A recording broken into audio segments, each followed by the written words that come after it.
Which matchup has every NFL playoff team staying up late, wondering, can they beat this team? Is this simply a bad matchup? Can we even go toe-to-toe with this squad on the other side? In this video, I give you the nightmare matchup for every NFL playoff team. AFC, NFC, number 1 seed, number 7 seed. We're talking the worst team inside their conference that they do not want to see because it might not go their way. If that sounds good, the nightmare matchup. Gronk, spike the like button. Don't forget to comment your opinion. Which team does your favorite team not want to see? Which team are you as a fan staying up late at night worrying about? Let me know in the comments. Don't forget to subscribe if you haven't already for more NFL playoff content just like this. It's the BLV. I'm Mitch. Let's go. First team we're going to discuss, and this is in divisional order according to the playoff teams. AFC through NFC. Beginning with the AFC East's Championes, the Buffalo Bills. They are the number 2 seed in the AFC. The team that the Buffalo Bills least want to see. Some people may say in the playoffs, that answer would be the Kansas City Chiefs.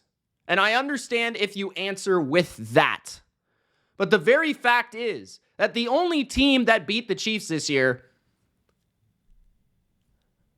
I think it was Buffalo, right? So that can't possibly be the answer. The answer is the Baltimore Ravens, because I am still replaying in my mind that one Sunday night football game in which the Ravens welcomed Josh Allen to their building and layeth the smackadowneth on the Buffalo Bills. The game was not even close. Derrick Henry took it over. Derrick Henry steamrolled Buffalo's defense. Lamar sprinkled a little magic. And even Baltimore's defense showed up on primetime. That was one of only like 3 or 4, a handful of games that the Bills have lost by more than 1 score since 2020. The Bills do not lose by a lot of points when they lose. But against Baltimore, yeah, they did. The Ravens wrecked them. They did. Now, why I think this is a bad matchup beyond just that game, I think if there is a weakness to the Bills, it's when you can run at them.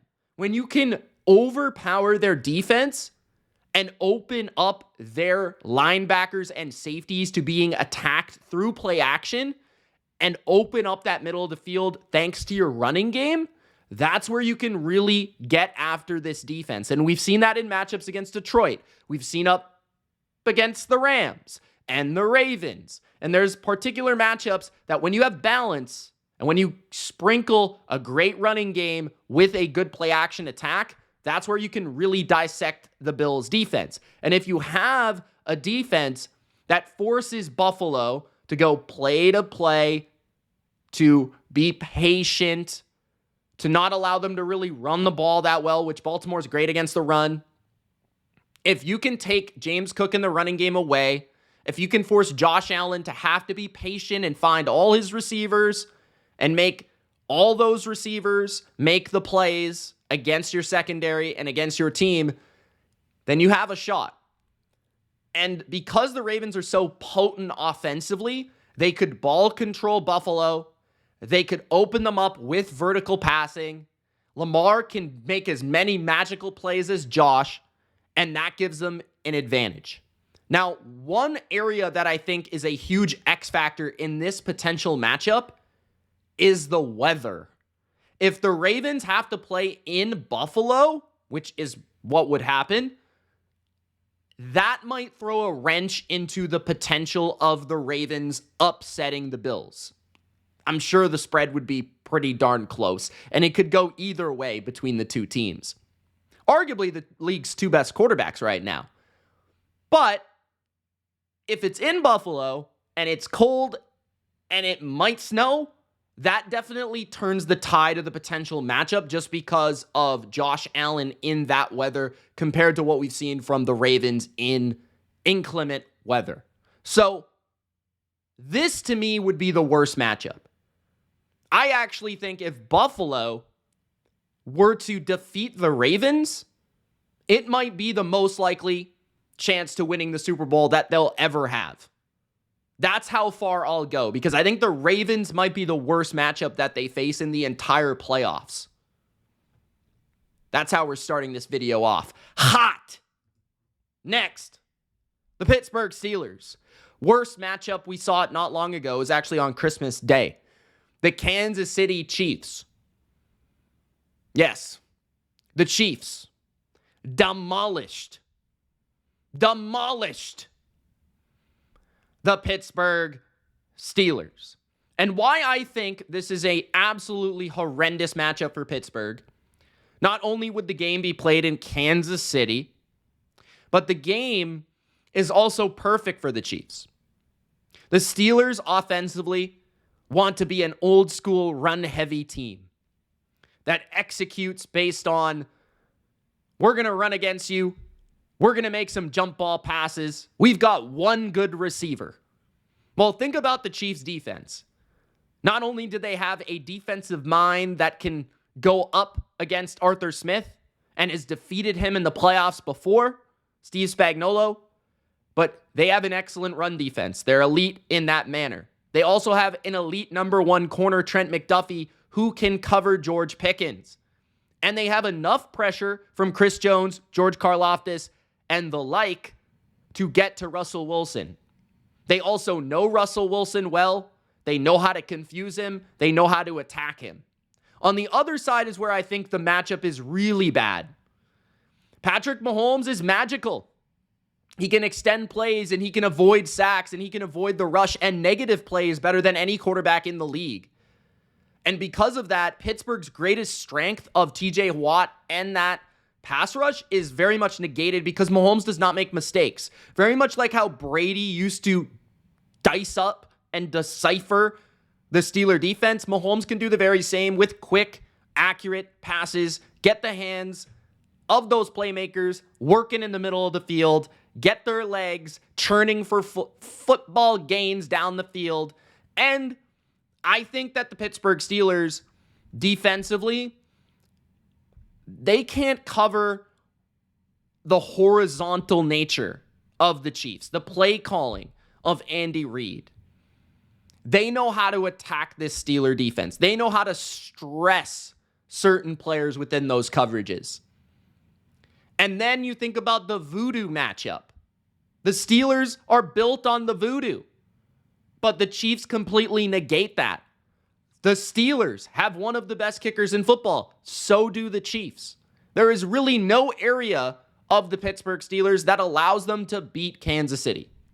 Not quarterback, not coach, not defense, and certainly not offense. Next, the Baltimore Ravens' worst matchup. We're going to continue with the Chiefs. The Chiefs are the worst matchup for the Ravens because the Chiefs own the Ravens. The fact of the matter remains, the Ravens had a number one seed, best team in football last year. Played at home. They lost to the Chiefs. Why? I think it's because Spagnuolo and the Chiefs defense gives Lamar issues. They know how to play tight, aggressive coverage on the back end and also sell out to stop the run and force Lamar to beat them from the pocket. They can also get to him with timely blitzes, and they always know how to contain his legs. Lamar struggles against the Chiefs lately. And I don't think Derrick Henry would go off against the Chiefs either because of how good their run defense is. Zay Flowers would be negated by Trent McDuffie forcing guys like Rashad Bateman, Mark Andrews to have a lot of success, Isaiah Likely. Now, maybe the Ravens could attack the Chiefs through their tight ends because that's one of the Chiefs' defensive weaknesses. But considering how potent the Ravens have been, limiting them to just those type of plays is already a win. Okay? On the other side, the Ravens defense, they're fine. They've gotten better. They're certainly not as good as last year. And the one way I look at them is they're strong against the run, but they're not overwhelming as a pass rush unit. The Chiefs aren't a great offensive line, so that certainly helps them. And what the Ravens do is they like to play a ton of zone, and they like to sit back. And to me, that's exactly what the Chiefs want to be able to attack. They want to be able to quick pass you, horizontally beat you, occasional strike down the field, but not often. They're going to 3 yards in a cloud of dust you down the football field. Screens, jet sweeps, right? Quick RPOs. That's exactly what Mahomes, Kelsey, Worthy, and Andy Reid want to set up. So that is why they're the worst matchup. Plus, I just need to see the Ravens win a big playoff game. And if there's anybody that can win a big playoff game, it's Kansas City. Next, the Houston Texans' worst matchup. I think it's pretty clearly the Baltimore Ravens. And you guys will notice a trend here. There are only 3 teams in the AFC that are the worst matchup for any given team. We're going to continue, but the Ravens are the worst matchup for the Texans. We saw that very recently. And I don't know if I could really explain beyond Lamar, Derrick Henry. Derrick Henry has always owned the Texans. Like, since he came out of the womb, he's owned the Texans. So there's that. Lamar can also just elude a pass rush unlike anybody's business or anybody in football, which really negates Will Anderson and Danielle Hunter to a certain degree because you have to play him somewhat conservatively because of how dynamic he is with his legs, right? They can attack you through the air in a variety of ways. And it just felt like whatever DeMeco dialed up, the Ravens had an answer. They just were never really stopped against the Texans. On the other side, I don't necessarily think that on paper, the Texans are overwhelmed by the Ravens. But the fact that the Texans can't run the ball at all versus Baltimore makes them a one-dimensional football team. And when the Texans are a one-dimensional football team, it makes them drop back and throw on 2nd and 3rd and long often. And their offensive line is extremely susceptible to any sort of blitz, any sort of pressure. Kyle Van Noy, Justin Madubuike, or an occasional blitz can get after them. A big physical corner like Marlon Humphrey can at least slow down Nico Collins. And the Texans right now are just getting in their own way, especially offensively. A lot of penalties. The Ravens can take advantage of that. So I think the Texans are just a team that a lot of teams can attack right now. But the Ravens, because their offense is so potent, the Texans almost need to play a defensive game to win.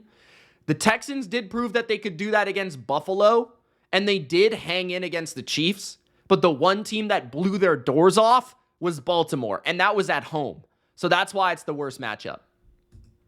Next, we've got the Denver Broncos. The worst matchup for the Broncos is also the Baltimore Ravens. And this feels redundant at this point, but it's true. The Ravens blew out the Bills, the Texans, and the Broncos, which makes me believe that this team is a legitimate threat for the Super Bowl, but the Broncos are going to have a tough time with Baltimore because they are one of the few teams that can run the ball on Denver, and they can also make plays against Denver in terms of the passing game. They made a lot of explosives happen against Denver. One of the scary things I think too is Denver is very much based on their quick RPO game, and Baltimore's actually not bad at defending those type of plays because they've got good tacklers at the 2nd and 3rd level. Guys like Marlon Humphrey, Kyle Hamilton, Roquan Smith, they fly to the football. They make plays on those short passes. And Baltimore's excellent against the run, which doesn't allow the Broncos to really get anything going on the ground, which forces Bo Nix to become a complete liability being a drop back passer. Now, perhaps he's gotten a bit better in that area since they've played, But I think the reason why Baltimore is such a tough matchup for the Broncos is because the defense of Baltimore actually uniquely suits up against the Broncos pretty well. And that allows them to play better on their weakness side of the football and just keep giving the ball to the strength of their team. And eventually Lamar will just get plays and make plays and break you down. And I feel like Vance Joseph can be creative and can try to stuff the box with defenders, but eventually you're going to get beat by the Ravens throwing the football, by Lamar Jackson buying time and creating. And as good as Pat Surtain is, he can't cover for 8 seconds. So the Broncos, on paper, it's not necessarily awful from a defensive side because they're a good defense. And more so, they've been beat by drop-back passing offenses this year, not really the run-heavy attacks. But because their offense just doesn't really give them an edge in this game, I think it really makes them difficult to beat an offense as good as Baltimore in any sort of setting, especially on the road. And the final team in the AFC, the nightmare matchup for the Los Angeles Chargers, is the Buffalo Bills. The Bills obviously play in Buffalo, if you didn't know. That place is really cold. It could snow. It could be extremely uncomfortable for a team from LA. A team that is a little bit softer around the edges in terms of weather, right? And that is first and foremost. Second, you have a Buffalo team that low-key is excellent at running the ball. And while the Chargers defense has been really good this year at limiting points, we've seen teams that can have balance against them really be able to attack their defense. If you can run it a little bit to open up their pass defense to make them kind of shift and alter from being ultra conservative through the pass defense, then you can have a secondary that you can attack.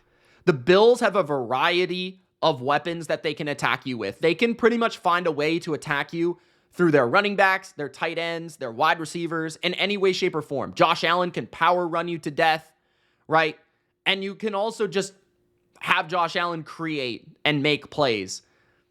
So, in a way, I kind of look at the Bills' offense in how the Bengals were able to attack the Chargers. And then the Bills also have that additional aspect of like the Broncos where they're really good in the quick screen game and they're really good in the yak department, where Denver gave the Chargers a lot of issues. So I combine those two things, and I think Buffalo would make a very difficult challenge on that side. On the other side, the Chargers are not a great running team. They want to be able to run straight at you, but they're not really like the Ravens, right? They're not anywhere near that. Herbert doesn't bring the same dimension as Lamar, and the offensive line just isn't utterly dominant. So I don't think the Bills would really struggle to stop the Chargers from running the ball. And ultimately, I just feel like Greg Roman, who's matched up with Sean McDermott in the past, does not have a complex passing game. McDermott is very good at figuring out all your concepts and having players in areas to be able to cover up everything you want to do in the passing game. And as good as Herbert is, I just feel like the Bills have a better secondary than the Chargers have receivers. The Bills have a pretty good pass rush. Ed Oliver, especially from the interior, could get some pressure on Herbert. And because they don't have a great running game, I just don't necessarily think that they'd be able to go toe-to-toe with Josh Allen in a little bit of a high-scoring affair is what they would probably have to win. So I just don't see how that would happen with their lack of weapons. So I'm going to go with Buffalo as the worst matchup for the Chargers, weather and football included.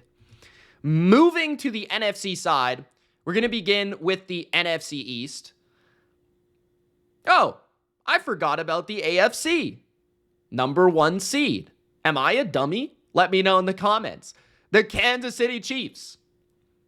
Hold up, Mitch. You've got to talk about who the worst matchup for the Chiefs is. And Ben, this is the time you comment. Nobody. 3-peat. The Chiefs' worst matchup in the 2025 NFL playoffs, I think Chiefs fans know. It's the Buffalo Bills. It's clearly the Buffalo Bills. The Bills are the worst matchup for the Chiefs. They hope that the Ravens beat the Bills in the divisional round, in my opinion. Now, could Baltimore beat the Chiefs? Maybe. But like I said, I think the Ravens' worst matchup is Kansas City. Buffalo beat the Chiefs in convincing fashion this regular season. It was maybe the most convincing of any matchup I've seen between these two teams. It was definitely up there. I think Buffalo is uniquely not fazed by cold weather, in which Kansas City plays in often in these games. Buffalo has the much better offensive line. Buffalo has more of a explosive offense than Kansas City. And I think because the Chiefs are not great running the ball, and because the Chiefs are not very explosive throwing the ball, it's not a matchup that Buffalo's defense is necessarily dissected by. Now, could Andy Reid pull out a great game plan where he's just precision across the middle of the field all the time? That could happen. But I think last year was a unique case where the Bills were very injured, especially at linebacker. And this year, Buffalo is a lot healthier, not only at linebacker, but at corner. So I just feel like the Bills defense actually would play better in this game than they did last year. Their edge rushers, Von Miller is healthy and back, and he's been playing well this year. Greg Rousseau is really good, and edge has been a problem to protect for the Chiefs all year. They're very athletic. They can track down and chase down Mahomes when he scrambles. They've got really good coverage linebackers like Bernard and Milano. They can cover Gray. They can cover Kelsey. Maybe the one area the Chiefs could attack them a little bit is through the speed of their receivers. But like I said, their weakness is their downfield attack, not their short passing attack. So the Chiefs would definitely have to find a way to run the ball better than usual, which they just haven't really been able to do that. So it's hard for me to say. Then on the other side of the football, as good as the Chiefs defense is, as disciplined as they are, there's just no game planning for the freak of nature that is Josh Allen. And the problem with the Chiefs defense when they play the Bills is they have a variety of weapons that can actually beat their coverage. Whether it be James Cook out of the backfield matching up on a linebacker, Dalton Kincaid or Dawson Knox matching up on linebackers or safeties, and or Khalil Shakir in the slot, Curtis Samuel with his speed, Coleman with his size, or Amari Cooper one-on-one running routes. It's hard to just say, oh, Trent McDuffie's going to cover Cooper and then no one else is going to be open. Oh, McDuffie can move to the slot. He can cover Shakir. You can't really do that against Buffalo. They've got a variety of weapons. They've got a variety of ways to attack you in the pass game, and then you've got to deal with Josh Allen running the ball. Plus, if you blitz Josh Allen, he's just proven that he can just make plays out of thin air. So Spagnuolo doesn't have a game plan to stop this number 17, and on the other side, it feels like the Chiefs are just a much more limited offense. And plus, they're the only team that's beat them this year. They're the only team that feels like they do not fear this team. Even if they lose to them, they do not fear Kansas City. So that's why I have the Bills as the worst nightmare matchup for the Chiefs this year. In the NFC, the Washington Commanders. Now I'm going to talk about the NFC, guys. This one was tricky. I kind of have two, so I'm going to cheat a little bit. The first one that came to mind is the Tampa Bay Buccaneers. That's a team that the Commanders could play in the first game. And to walk you through this one, I feel like this is the worst matchup because they know the Eagles. Like they played the Eagles twice. It would be a third matchup. It's really hard to beat a team convincingly when you play them 3 times. There's familiarity there. Okay, and Dan Quinn has already been inside that division, so he already understands what the Eagles are and what they're going to do. That being said, the Eagles are a huge challenge for the Bucs. There's no question. They're a lot more talented. They're much better at the line of scrimmage. There's no question. But when you think about Tampa, they beat the brakes off of Washington in week 1. And why I think Tampa is tough is because they're a championship team through and through in terms of their experience. The Commanders are a relatively inexperienced team in key spots. That's first and foremost.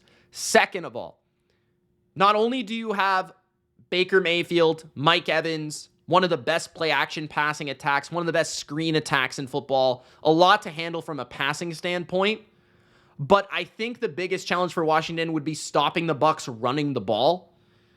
The Bucs are great at running the ball in a traditional fashion in which the Commanders really struggle with. The Commanders are one of the worst run defenses in football.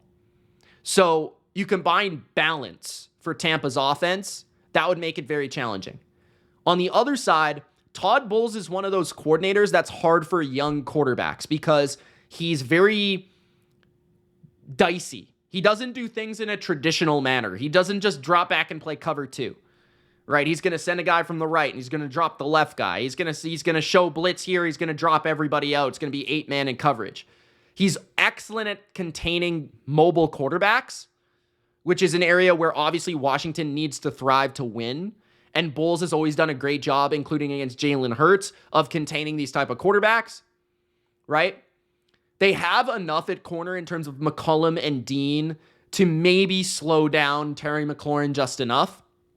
They have Levante David. They have Antoine Winfield in the middle of the field, who are great at tracking down guys in space, very smart, intellectual players that are vicious and physical. And they've got a very big interior defensive line led by Vita Vea, so it's hard to just overpower them and run the ball. So what we've seen with Washington is they have to run the ball a little bit. They've got to get Jaden Daniels going. They've got to find Terry McLaurin to have success. Those are the three elements. And it feels like Todd Bowles, with his style of defense, run defense first, blitz second, that can provide Jaden Daniels a lot of issues, in my opinion. Because he's a rookie, because he hasn't seen everything, because it's hard to decipher this style of defense, negative plays will follow. And because they're so good at defending mobile quarterbacks, that's also going to provide their kind of fallback option of their offense a lot of issues too. Combined with an offensive attack that would really lead to milking the clock, balanced football, I think Tampa, out of the teams that they'll realistically play, is probably the most difficult matchup. I thought about Minnesota as well because they're kind of a lot like the Bucs. I think that the Bucs running game is much better than the Vikings, so that's why I kind of just went with the Bucs. But the Vikings have a much better defense, and their defensive style is relatively similar. So I thought about the Vikings as well, but I'm going to go with Tampa Bay as their worst matchup. Next up, we've got the Philadelphia Eagles, which was a challenging one to choose from because Philadelphia is definitely the most talented team in the NFC, and they don't really have a lot of holes per se. They don't have a lot of areas of weakness, but a team that did beat them this season was Tampa Bay. So I considered Tampa Bay. Tampa Bay has owned the Eagles in recent playoffs. I mean, they owned them with Tom Brady. They owned them last year with Baker Mayfield, and Todd Bowles clearly has the number of Jalen Hurts. Whether the Eagles were hurt or not in the game earlier this year, the game wasn't even close, and Tampa blew them the F out. But I think realistically, the worst matchup is probably Minnesota, because if Minnesota is the number one seed, if Minnesota is the number one team in the NFC, and the Eagles have to play on the road in Minnesota, the Vikings are excellent against the run, and the Vikings have enough balance on offense, great coaching on both sides, which I think could give them the edge in the game against the Eagles, where the Eagles might be a little bit more talented, but the Vikings have much better coaching. The Vikings have receivers that I don't think even the Eagles can guard. Sam Darnold could get enough protection, especially in his dome environment, where he could dice them up. I feel like that's possible. Vikings have enough balance offensively to keep them on their toes, and defensively, they're very dynamic in terms of stopping the run and blitzing, and that's always been Jalen Hurts' formula of foiling him. You've got to stop the Eagles from running it. You've got to get after Jalen Hurts, and Flores would definitely do so. Now, the problem I think I have is if the Vikings are a little bit overcompensated by the blitz or whatever, or pressure, maybe they'd have to find dynamic 4 or 5-man rushes instead of 6 7s, because Devontae Smith and A.J. Brown would definitely win against Minnesota's secondary. But I also feel like Hurts, just given his blind nature of reading the field, would also probably miss some open throws, probably panic, throw the ball away. I think Flores could really mess with Hurts really well. So that's where I think Minnesota is tricky and the Bucs are tricky for similar reasons defensively, because they really know how to funnel Jalen Hurts to his weaknesses. They know how to stop the run. They know how to be physical at the line of scrimmage. And the offenses are both talented and both good. I think the Bucs are better at matriculating offense, while the Vikings have more of a traditional offense. So either one of those was the one that I thought of, but you guys can choose in the comments and let me know. Next, we've got the Minnesota Vikings. I think the worst matchup for the Vikings is the Los Angeles Rams. I mean, I can't get that game out of my head, and I understand that was heavily ref influenced. It was a very wacky Thursday night football game, But if the Vikings, let's say, are the 5 seed and they play at the Rams as the 4 seed and the Rams are home, that would be a repeat type of game where it happened earlier this year. And the reason I say the Vikings is Matt Stafford is great against the blitz. Flores is a heavy tendency to blitz. So that's first and foremost. Sean McVay, I think, has a good understanding of Flores, right? He's played him in a Super Bowl, and although that didn't go well, we saw earlier this year how he could counterpunch. We also have a Rams team that they don't have great gifted speed at wide receiver. The Vikings don't have great gifted speed in their secondary. But because of that, I don't know how much the Vikings would actually win one-on-ones if they tend to play man. And I don't know how much they would really be able to confuse Stafford in zone. So I think the Rams offense would actually have a pretty good game here through quick passing, through yards after catch, and a mix of the run game against Minnesota. I think McVay at his peak, in his bag, can definitely get after this defense, as we saw in that Thursday nighter. And Stafford is just capable of making absolute dot throw after absolute dot throw that just make your head spin. And that would be very difficult for Minnesota to overcome. On the other side, the Rams have an excellent pass rush, a very young and hungry front seven that could probably not confuse Sam Darnold, but Sam Darnold likes to hold the ball, and Sam Darnold likes to play around. And the Rams are vicious, and the Rams can get after you. And if the Rams are able to win their one-on-ones up front, like we saw later in that Thursday game, I feel like he could take a lot of sacks. He could maybe get strip sacked. He could throw the ball to the other team. The Rams defense could make some plays through their pass rush up front. And they'd probably just play a lot of cloud coverage, not allow a lot of vertical passes. The Rams are decent against the run, right? It would probably be more of a shootout type of game.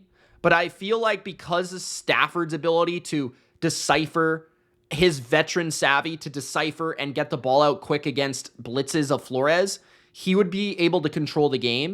And then on the other side, I feel like I'd feel a little bit lesser about Sam Darnold's ability to handle that pass rush.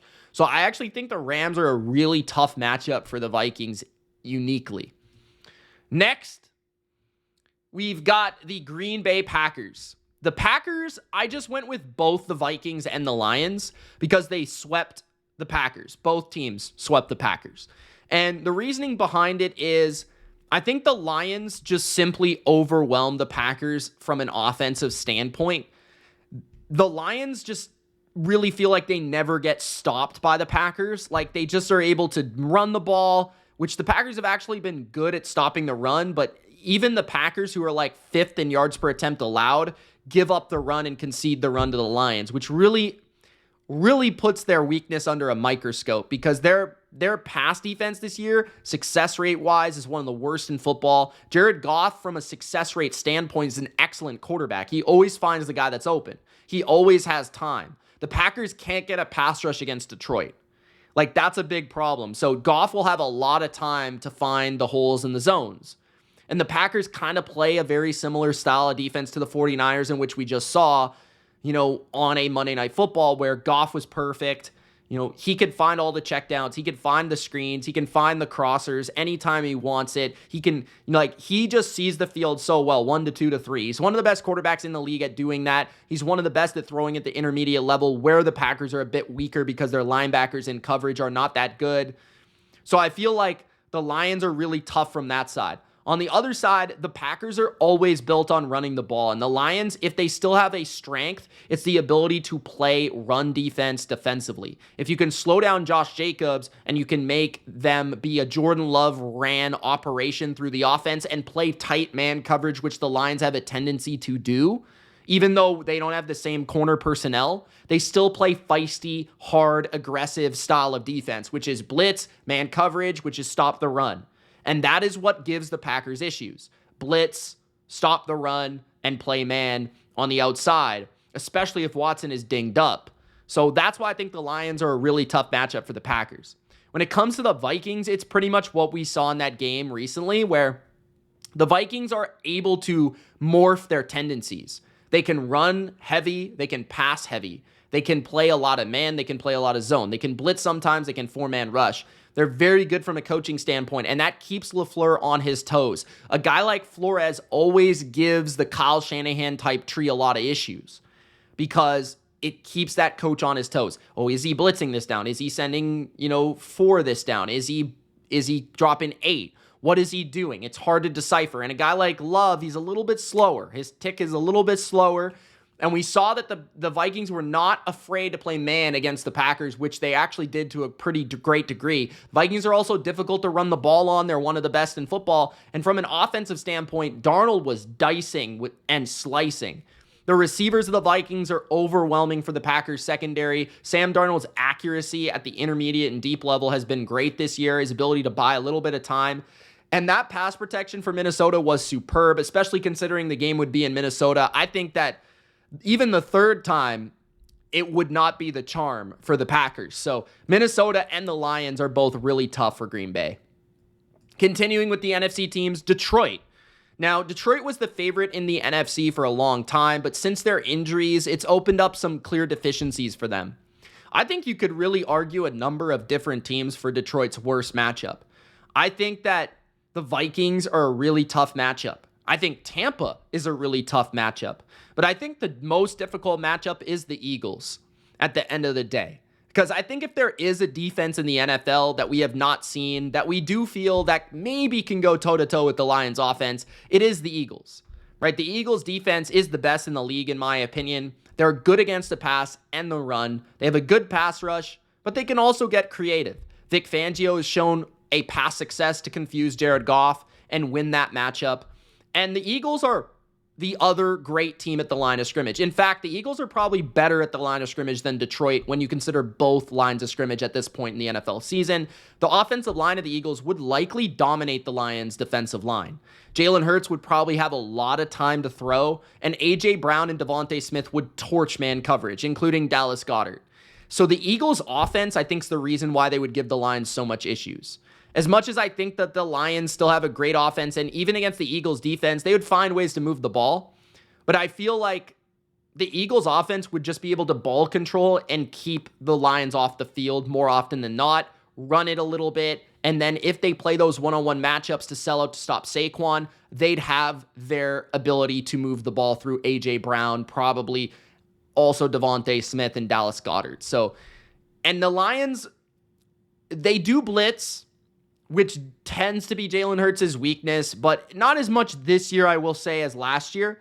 But I feel like when you do make things simple on Hurts and you kind of have a tendency of what you do, you're not confusing, you don't mix up your coverages a lot like a Vikings or like a Tampa Bay where maybe Hurts could be a little bit frantic.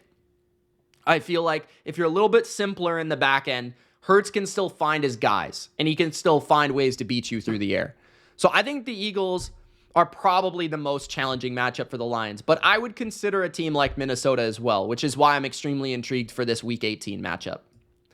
Next up, we've got the Tampa Bay Buccaneers.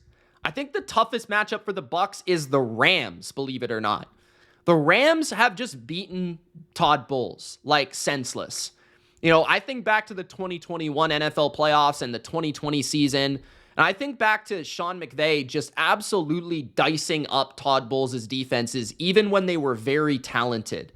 And I think it's like a rhythm thing. Like McVay has a very good understanding of what Bowles likes to do, the coverages he likes to play, how to beat those coverages, the tendencies he has, when he's going to blitz, when he's not going to blitz.